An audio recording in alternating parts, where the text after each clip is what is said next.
اعوذ باللہ من الشیطان الرجیم بسم اللہ الرحمن الرحیم۔ السلام علیکم میرے عزیز دوستو، آج میں جس شخص کے بارے میں بتانے جا رہا ہوں وہ بہت بڑا عبادت گار تھا، بےحد نمازی تھا اور اللہ کا سچا بندہ تھا، پر اس بندے نے اللہ کا ایک حکم نہ مانا جس کی وجہ سے اللہ نے اسے شیطان بنا دیا۔ تو دوستو، آپ کو پتہ ہی چل گیا ہوگا کہ میں جس شخص کے بارے میں بتانے جا رہا ہوں اس شخص کا نام ابلیس شیطان ہے۔ تو دوستو، ویڈیو کو کرتے ہیں شروع۔ اتہاس گواہ ہے جس قوم نے اللہ اور اس کے رسول کی بات نہیں مانی، اللہ نے اس قوم پر لعنت بھیجی، پھر چاہے وہ جنات کی قوم کا سب سے زیادہ عبادت گیر اور اللہ کا پسندیدہ تمام فرشتوں کا سردار جن ابلیس، جس کا دنیا اور آسمان کے چپے چپر پر سجدہ تھا۔ اپنی عبادت کے گھمنڈ میں اگر ابلیس نے اللہ کے آدیش کو پالن نہ کرتے ہوئے اللہ نے اسے شیطان کا درجہ دے دیا۔ اللہ نے ابلیس اور ابلیس ساتھ دینے والے کہنے ماننے والے جن اور انسان کے گروہ کو ایک سمے تک کے لیے مہلت دی ہے، اور اللہ کی ان پر قیامت تک لعنت ہے۔ اللہ نے اس واقعے کو قرآن میں کچھ اس طرح بیان کیا ہے: بنی اسرائیل میرے ان نعمتوں کو یاد کرو جو میں نے تم کو دی ہیں، اور یہ کہ میں تم کو سارے جہاں پر فضیلت دی۔ سورہ البقرہ آیت نمبر 122۔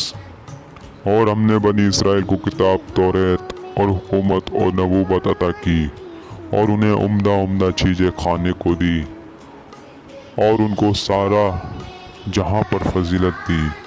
سورہ الجاشیہ آیت نمبر 16۔ پھر بنی اسرائیل یہودی راستے میں گمراہ ہو گئے اور غفلت میں پڑ گئے اور کمزور مظلوموں پر ظلم کرنے لگے۔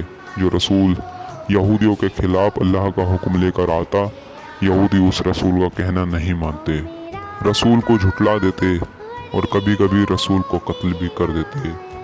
تبھی اللہ کی یہودیوں پر لعنت آئی، اور قیامت تک بنی اسرائیل پر اللہ کی لعنت رہے گی، اور یہ لوگ قیامت تک رسوا ہوتے رہیں گے۔ اللہ نے اس واقعے کو قرآن میں کچھ اس طرح بیان کیا ہے: اور وہ وقت یاد کرو جب ہم نے بنی اسرائیل سے جو تمہارے بزرگ تھے عہد و پیمانہ لیا تھا، خدا کے سوا کسی کو نہ پوچھو، ماں باپ اور قرابتداروں اور یتیموں پر محتاجوں کے ساتھ اچھا سلوک کرنا، اور لوگوں کے ساتھ اچھی طرح نرمی سے بات کرنا، اور ہر برابر نماز پڑھنا اور زکوٰۃ دینا۔ پھر تم میں سے پھر تھوڑے آدمیوں کے سوا سب کے سب پھر گئے، اور تم لوگ ہوئی اقرار سے منہ پھیرنے والے۔ سورہ البقرہ آیت نمبر 83۔ ہم نے بنی اسرائیل سے عہد و پیمان لیا تھا، اور ان کے پاس بہت سے رسول بھی بھیجے۔ اس پر بھی جب ان کے پاس کوئی رسول ان کی مرضی کے خلاف حکم لے کر آیا تو ان ظالموں لوگوں نے کسی کو جھٹلا دیا اور کسی کا قتل کر ڈالا۔ سورہ المائدہ آیت نمبر 70۔ اے رسول، اس وقت کو یاد دلاؤ جب تمہارے پروردگار نے پکار کے بنی اسرائیل سے کہہ دیا تھا کہ وہ قیامت تک ان پر ایسا حاکم کو مسلط دیکھے گا جو انہیں بری تکلیفیں دیتے رہیں گے، کیونکہ اس میں تو شک نہیں کہ تمہارا پروردگار بہت جلد عذاب کرنے والا ہے، اور اس سے بھی شک نہیں وہ بڑا بخشنے والا ہے، مہربان ہے۔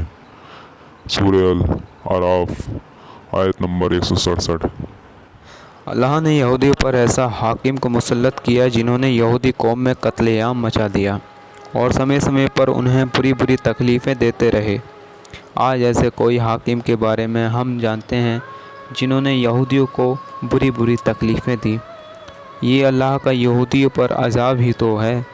آج کل ہم دیکھ رہے ہیں یہودی طاقتور ہونے کے باوجود بھی آج بھی پوری دنیا پر ذلت کی زندگی جی رہے ہیں، قیامت سے پہلے یہودی اپنے علم کے وجہ سے اللہ نے انہیں دیا ہے، پھر ایک جٹ ہو جائیں گے اور گمراہوں کو کافروں سے مل کر دنیا میں فساد پھیلائیں گے۔